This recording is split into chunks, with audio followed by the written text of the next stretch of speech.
Само название «пионеры» тоже было в определенном смысле отжато у скаутов. Дело в том, что скауты с их страстью к походам и приключениям в стиле индейцев фанатели по романам Джеймса Феннимора Купера. Само название «скауты» – «разведчики» как бы содержало отсылки к романам Купера «Следопыт» и «Шпион».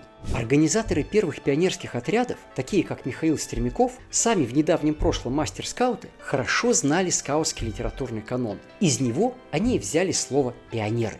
Так назывался роман Купера про первопроходцев Северной Америки XVIII века. Про тех, кто первым шел в прерии и в лесные дебри, чтобы проложить путь колонистам. Скауты хорошо знали этот роман и это слово. В их традиции для обозначения навыков обустройства жизни в диких условиях, типа разведения костра, установки палатки и всякого такого прочего, использовался термин «pioneering work» – пионерская работа, в самом что ни на есть Феннимор-Куперовском смысле этого слова.